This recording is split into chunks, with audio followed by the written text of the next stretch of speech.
tractor forks, one of the most heavily utilized pieces of equipment on my farm.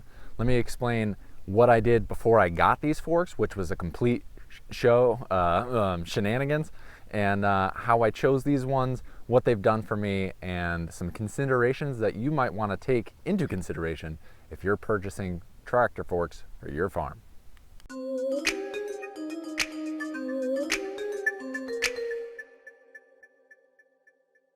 So I've got a livestock, vegetable, mixed everything farm, plus we have an on-farm brewery. I needed to move some heavy-duty pallets with the tractor. At the points right here, the tractor is rated for 2,300 pounds, or the front end loader is rated. It's about a 40 horsepower John Deere tractor. Here's a video on the tractor itself.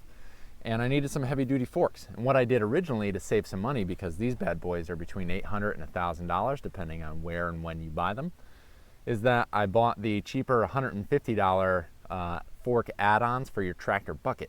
And what it is just a piece of box tubing that you can clip onto your bucket and use it as a fork, and that did all right for a while.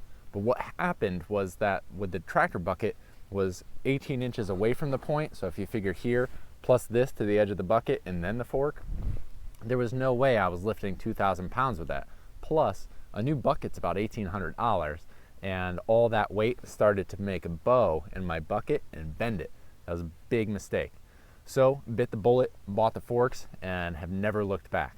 These forks are rated for 4,000 pounds, so it's complete overkill for my tractor, but that's great, because if you figure you have 2,000 pounds on it, and when the tractor goes over a bump, their front end's gonna flap a little bit, and you want a beefier forklift, because that weight, if you think about, I weigh 170 pounds, when I'm jumping, the force exerted on my feet is several hundred pounds because I'm lifting that weight off the ground. So you want your tractor forks to be oversized a little bit, not just at capacity. You want them a little over capacity, over engineered. It'll save the day. Tractor forks always bend. Any forklift that I've ever seen has bent or broken. As an operator, you always kind of test the limits of it. And to have a little extra wiggle room and a little extra protection will save your butt and make it so your tractor forks don't look like this long term. Try lifting up a pallet, sliding it in when your forks don't line up. It's a pain in the neck.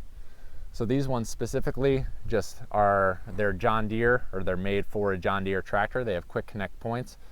Each one of these metal arms can hold 2,000 pounds, which is great. They have a little pin on top that you can slide the fork back and forth.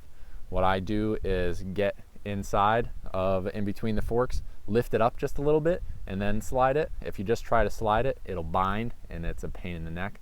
But yeah, if you're going to spend money on forks, I recommend making sure you get a decent pair, beefy enough to hold what you have to do. If you're moving 2,000 pounds of grain on a pallet, if you're moving 2,000 pounds or a couple cubic yards of topsoil or grain in those big tote bags for your farm, if you're buying in compost, these legit forks will make all the difference.